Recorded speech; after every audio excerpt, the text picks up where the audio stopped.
ସାଙ୍ଗମାନେ ଆଜି ଆମେ ଜାଣିବା ସାତ ଘୋଡ଼ାର ରହସ୍ୟ। ସାତ ଘୋଡ଼ା ମାନେ କ'ଣ ଆପଣମାନେ ବୁଝିପାରୁଛନ୍ତି? ଆପଣଙ୍କର ଘରେ ଲଗାଯାଇଥିବା ସାତଟି ଘୋଡ଼ାର ଫଟୋ ଆପଣମାନେ ଦେଖିଥିବେ। ଅଧିକାଂଶ ଲୋକଙ୍କ ଘରେ ସାତଟି ଧଳା ଘୋଡ଼ା ଦୌଡ଼ିଥିବାର ଫଟୋ ସମସ୍ତେ ଲଗେଇବା ପାଇଁ ଭଲ ପାଆନ୍ତି। କିନ୍ତୁ ସେହି ସାତଟି ଘୋଡ଼ା ଲଗେଇବାର କ'ଣ ରହସ୍ୟ ରହିଛି, କ'ଣ କାରଣ ରହିଛି? ଯଦି ଆମେ ଆମ ନିଜ ଘରେ ଏହିଭଳି ସାତଟି ଘୋଡ଼ା ଲଗାଉଛେ, ସାତଟି ଘୋଡ଼ା ଦୌଡ଼ିବାର ଫଟୋ ଲଗାଉଛେ, ତାହେଲେ ଆମକୁ କ'ଣ ଲାଭ ମିଳିବ? ସମସ୍ତେ ତ ଲଗାଉଛନ୍ତି, ସମସ୍ତଙ୍କୁ କ'ଣ ଲାଭ ମିଳୁଛି? ଏବେ ଆମକୁ କ'ଣ ଲାଭ ମିଳିବ ଜାଣିବା ଆଜି ଆମେ ଏଇ ଭିଡ଼ିଓ ମାଧ୍ୟମରେ। ତ ସେଥିପାଇଁ ଆପଣଙ୍କ ପାଇଁ ଏ ଭିଡ଼ିଓଟି ବହୁତ ଗୁରୁତ୍ୱପୂର୍ଣ୍ଣ। ତ ସେଥିପାଇଁ ଭିଡ଼ିଓଟିକୁ ନିଶ୍ଚିନ୍ତ ଭାବରେ ଶେଷ ପର୍ଯ୍ୟନ୍ତ ଦେଖିବେ। ତ ଚାଲନ୍ତୁ ଆଜିର ଭିଡ଼ିଓଟି ଆରମ୍ଭ କରିବା। ଜାଣନ୍ତୁ କ'ଣ ରହିଛି ସାତ ଘୋଡ଼ାର ରହସ୍ୟ। ଜ୍ୟୋତିଷମାନେ କାହିଁକି ଦିଅନ୍ତି ଏହାକୁ ଗୁରୁତ୍ୱ? ଜ୍ୟୋତିଷମାନେ ମଧ୍ୟ ଏହାକୁ ବହୁତ ଅଧିକ ଗୁରୁତ୍ୱ ଦିଅନ୍ତି। ସାତ ଘୋଡ଼ାର ବହୁତ ମହତ୍ତ୍ୱ ରହୁଛି, ସେଥିପାଇଁ ଜ୍ୟୋତିଷମାନେ ମଧ୍ୟ ଏହାର ଗୁରୁତ୍ୱ ବହୁତ ଅଧିକ ଦେଉଛନ୍ତି। ହିନ୍ଦୁ ଧର୍ମରେ ଘୋଡ଼ାର ଫଟୋ ବିଷୟରେ ଅନେକ କଥା ଲେଖା ହୋଇଛି। ବାସ୍ତୁ ଅନୁସାରେ ଏହାକୁ ଘରେ ଲଗାଇବା ଶୁଭ ବୋଲି କୁହାଯାଏ। ଘୋଡ଼ାର ଫଟୋ ଜୀବନରେ ଉନ୍ନତି ଆଣିଥାଏ, କିନ୍ତୁ ଏହାକୁ କେଉଁ ଦିଗ ଏବଂ କେଉଁଠି ଲଗାଇବା ଦ୍ୱାରା ତାହା ଜାଣିବା ବହୁତ ଜରୁରୀ ହୋଇଥାଏ। ଆସନ୍ତୁ ଜାଣିବା ଏହା ସମ୍ବନ୍ଧରେ 5ଟି ଖାସ୍ କଥା। ହଁ ସାଙ୍ଗମାନେ, ଆମେମାନେ ଘୋଡ଼ାର ଫଟୋ ସିନା ଆଣି ଘରେ ଲଗେଇଥାଉ, କିନ୍ତୁ ଆମେ ଜାଣିନଥାଉ ଆମକୁ କେଉଁ ଦିଗରେ ଘୋଡ଼ାର ଫଟୋଟି ଲଗେଇବାର ଅଛି। ଯଦି ଆମେ କୌଣସି ଅଲଗା ଦିଗରେ ଲଗେଇ ଦେଉଛେ, ତାହେଲେ ଆମକୁ କିଛି ବି ତା'ର ଲାଭ ମିଳିବ ନାହିଁ, ଯାହାକି ଲୋକମାନେ କରୁଛନ୍ତି। ଲୋକମାନେ ଭାବୁଛନ୍ତି ମନରେ, ମୁଁ ଘୋଡ଼ା ଆଣିକିରି ଘରେ ଲଗେଇଦେଲେ ମୋର ସବୁକିଛି ଶୁଭ ହେବ, କିନ୍ତୁ ସେମାନେ ଦିଗ ଦେଖୁନାହାନ୍ତି।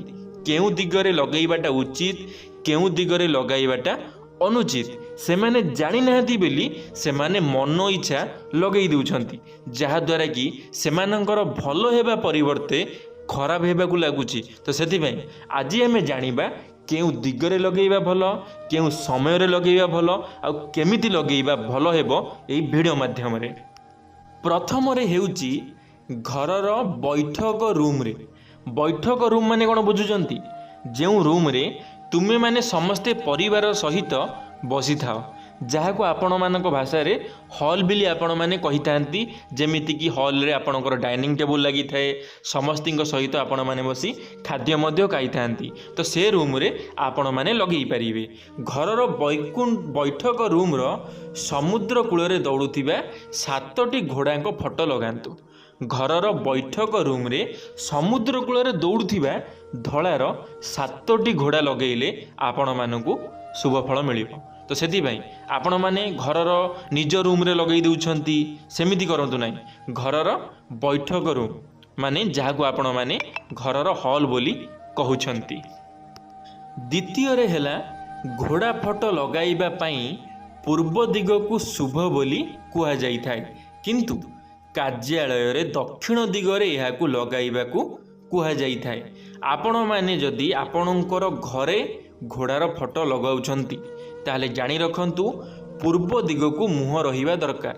ଯଦି ଆପଣମାନେ ପୂର୍ବ ଦିଗକୁ ଘୋଡ଼ାର ମୁହଁଟିକୁ ରଖୁଛନ୍ତି, ତାହେଲେ ଆପଣମାନଙ୍କୁ ଶୁଭ ଫଳ ମିଳିଥାଏ। ଯଦି ଆପଣମାନେ ପୂର୍ବ ଦିଗ ପରିବର୍ତ୍ତେ ଅଲଗା କୌଣସି ଦିଗରେ ଲଗାଉଛନ୍ତି, ତାହେଲେ ଆପଣଙ୍କର ପରିବାର ପାଇଁ ଅଶୁଭ ହୋଇପାରେ, ଆପଣଙ୍କ ଉପରେ କ୍ଷତି ପହଞ୍ଚେଇପାରେ, ଆପଣଙ୍କର କିଛି ନା କିଛି ଅନିଷ୍ଟ ହୋଇପାରେ। ତ ସେଥିପାଇଁ ଘୋଡ଼ା ଯେତେବେଳେ ବି ଘରେ ଲଗାଉଛନ୍ତି, ଘୋଡ଼ାର ମୁହଁଟିକୁ ପୂର୍ବ ଦିଗକୁ ରଖନ୍ତୁ। ଆଉ ଯଦି ଆପଣମାନେ କାର୍ଯ୍ୟାଳୟ ଯେମିତିକି ସ୍କୁଲ ହେଲା, କଲେଜ ହେଲା, ଏହିସବୁ ଜାଗାରେ ଲଗାଉଛନ୍ତି, ତାହେଲେ ଦକ୍ଷିଣ ଦିଗରେ ଏହାକୁ ଲଗାନ୍ତୁ। ଦକ୍ଷିଣ ଦିଗକୁ ମୁହଁ ହୋଇଥିବା ଦରକାର, ଆପଣମାନେ ଲଗେଇଲେ ଚଳିବ। ତୃତୀୟରେ ହେଉଛି, ଯଦି ଆମେ ଏଇ ଫଟୋଟିକୁ ଲଗେଇବା, ତାହେଲେ ଆମକୁ କ'ଣ ଲାଭ ମିଳିବ? ଆମେ କ'ଣ ପାଇଁ ଟଙ୍କା ଖର୍ଚ୍ଚ କରି ଆମ ଘରେ ଆଣି ଆମେ ଫଟୋ ଲଗେଇବା, ଘୋଡ଼ାଙ୍କର ଫଟୋ ଲଗେଇବା? ଆମକୁ କ'ଣ ଲାଭ ମିଳିବ? ଆମର କ'ଣ ଶୁଭ ହେବ? ଏବେ ଜାଣିବା। ଯଦି ଫଟୋ ଲଗାଇଲେ ଘରେ ସୁଖ ସମୃଦ୍ଧି ସହିତ ମା ଲକ୍ଷ୍ମୀଙ୍କ ସ୍ଥାୟୀ ନିବାସ ହୋଇଥାଏ, ମା ଲକ୍ଷ୍ମୀଙ୍କ ସ୍ଥାୟୀ ନିବାସ ହେବ ଯଦି ଆପଣମାନେ ଆପଣଙ୍କର ଘରେ 7ଟି ଧଳା ଘୋଡ଼ାର ଫଟୋ ଲଗେଇବେ। ମାନେ ଆପଣଙ୍କ ଘରେ କେବେ ବି ହେଲେ ଟଙ୍କାର ଅଭାବ ରହିବ ନାହିଁ।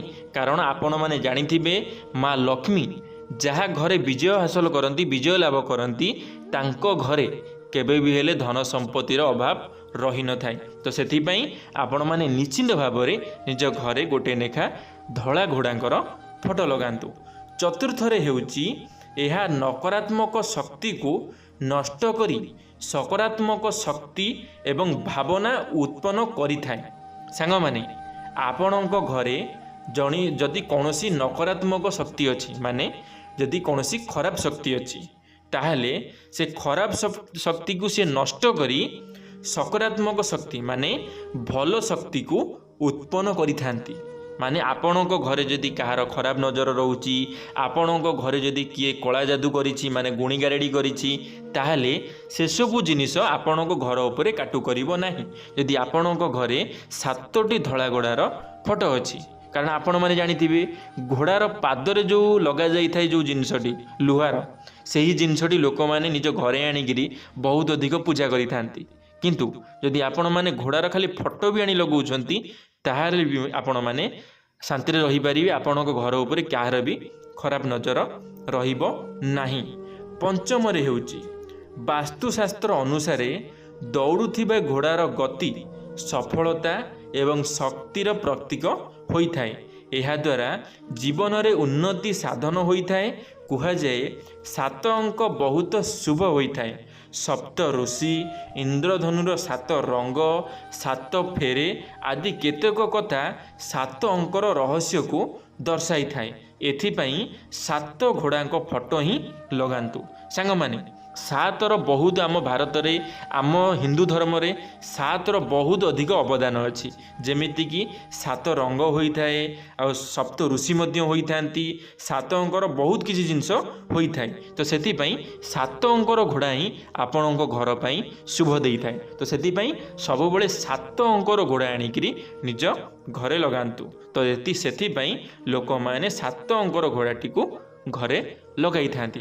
ତ ଆପଣମାନେ ନିଶ୍ଚିତ ଭାବରେ ବୁଝିପାରିଥିବେ କି ଲୋକମାନେ କ'ଣ ପାଇଁ 7 ଅଙ୍କର ଘୋଡ଼ାକୁ ଘରେ ଆଣି ଲଗାନ୍ତୁ। ଯଦି ଭିଡ଼ିଓଟି ଆପଣମାନଙ୍କୁ ଭଲ ଲାଗିଥିବ, ଯଦି କିଛି ଶିଖିବା ପାଇଁ ମିଳିଥିବ, ତାହେଲେ ନିଶ୍ଚିତ ଭାବରେ ଲାଇକ୍ଟିଏ କରିଦେବେ।